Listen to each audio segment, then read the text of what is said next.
झारखंड के मुख्यमंत्री हेमंत सोरेन की सादगी एक बार फिर चर्चा में है।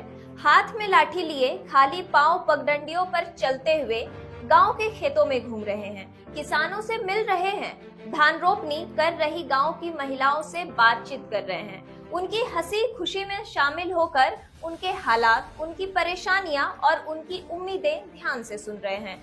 ऐसी तस्वीर शायद ही किसी मुख्यमंत्री की देखी हो। ना सिक्योरिटी का घेरा, ना तामझाम का दिखावा, बस एक आम इंसान की तरह, एक सच्चे किसान की तरह मिट्टी में घुला, खेतों की हरियाली में रमा हुआ। रामगढ़ जिले के नेमरा गांव में शुक्रवार की सुबह बिल्कुल अलग थी। बरसात से भीगी हवा में मिट्टी की खुशबू फैली हुई थी और गांव के खेतों में रोपनी का काम जोरों पर था।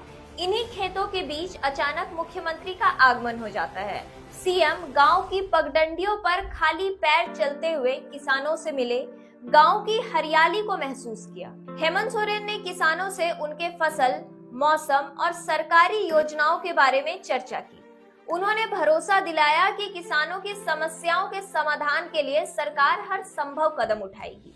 सीएम ने कहा, कृषि सिर्फ अर्थव्यवस्था की रीढ़ नहीं, यह हमारी पहचान, संस्कृति और अस्मिता का वाहक भी है। किसान खुशहाल होगा तभी हमारा राज्य समृद्ध होगा। धान रोपनी में जुटी महिलाओं से उन्होंने खेती की मौजूदा स्थिति जानी और उन्हें सरकारी योजना से जुड़ने की सलाह भी दी। महिलाओं के चेहरे पर मुख्यमंत्री को अपने बीच पाकर सच्ची मुस्कान थी। यही नेमरा गांव, यही खेती, यही मिट्टी जहां से उनके पिता दिशोम गुरु शिबू सोरेन ने झारखंड आंदोलन की शुरुआत की थी, आदिवासियों के लिए लड़ना शुरू किया था। 4 अगस्त को गुरुजी के निधन के बाद हेमंत सोरेन इन दिनों यहीं रहकर पिता के श्राद्ध कार्यक्रम की तैयारी में है, लेकिन इस बीच उन्होंने अपने लोगों से जुड़ने का यह सादा तरीका चुना। मुख्यमंत्री का यह सादा तरीका किसानों से मिलना लोगों को खूब भा रहा है।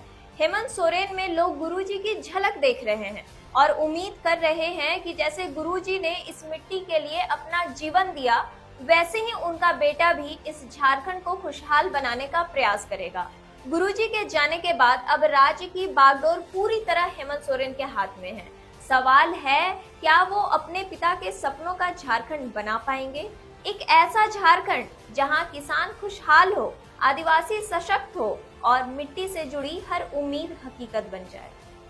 कैसी लगी आपको रिपोर्ट? हमें कमेंट्स के थ्रू बताएं और देखते रहें भौकाल टीवी। नमस्कार।